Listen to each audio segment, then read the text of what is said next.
गुड्डू एक छोटा सा बंदर था जो अपने गांव में सबसे ज्यादा मस्ती करता था। एक दिन उसने सोचा कि क्यों न जंगल की सैर की जाए। रास्ते में उसकी मुलाकात एक उल्लू से हुई जो एक पेड़ पर बैठा था। गुड्डू ने उल्लू से कहा, भाई रात में क्यों जगते हो? दिन में तो कितना मजा होता है। उल्लू ने मुस्कुराते हुए जवाब दिया, मुझे तो रात की रानी बनने का शौक है। गुड्डू और उल्लू ने सोचा कि क्यों ना एक साथ कुछ मस्ती करी जाए। दोनों ने मिलकर पेड़ों पर उछलना शुरू कर दिया। गुड्डू के चंचल हरकत और उल्लू की तेज आंखें सबको हंसाने लगी। फिर दोनों ने मिलकर एक तोआट को नचाना शुरू कर दिया। टोट की कूदफात देखकर सब लोग हंसी से लुत्फुत हो गए।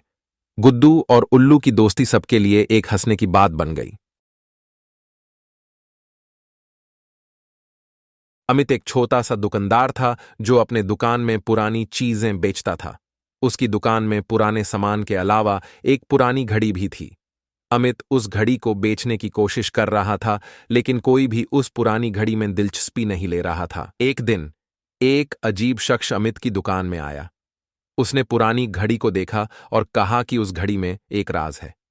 अमित ने उसकी बात पर ध्यान नहीं दिया, लेकिन उस शख्स ने कहा कि उस घड़ी को समझने के लिए उसे उसका पालना पड़ेगा। अमित ने उस शख्स की बात सुनी और उस घड़ी को वापस अपने दुकान में रख दिया।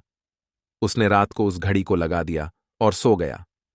सुबह जब अमित उठा तो उसने देखा कि उसकी दुकान में कुछ बदल गया था। उसने देखा कि उसकी दुकान अब बिल्कुल नए सामान से भर गई थी। पुरानी चीजें गायब हो गई थी और उसकी जगह नए और कीमती सामान आ गया था। अमित हैरान था कि यह कैसे हो सकता है। फिर उसने समझा कि उस पुरानी घड़ी में वास्तव में एक राज था। जब भी उस घड़ी को लगाया जाता था, वो दुकान के सामान को बदल कर नए और कीमती सामान से भर देती थी। अमित ने अब उस घड़ी को अपने लिए एक अनमोल तोहफा समझा और उससे अपने दुकान में रखा।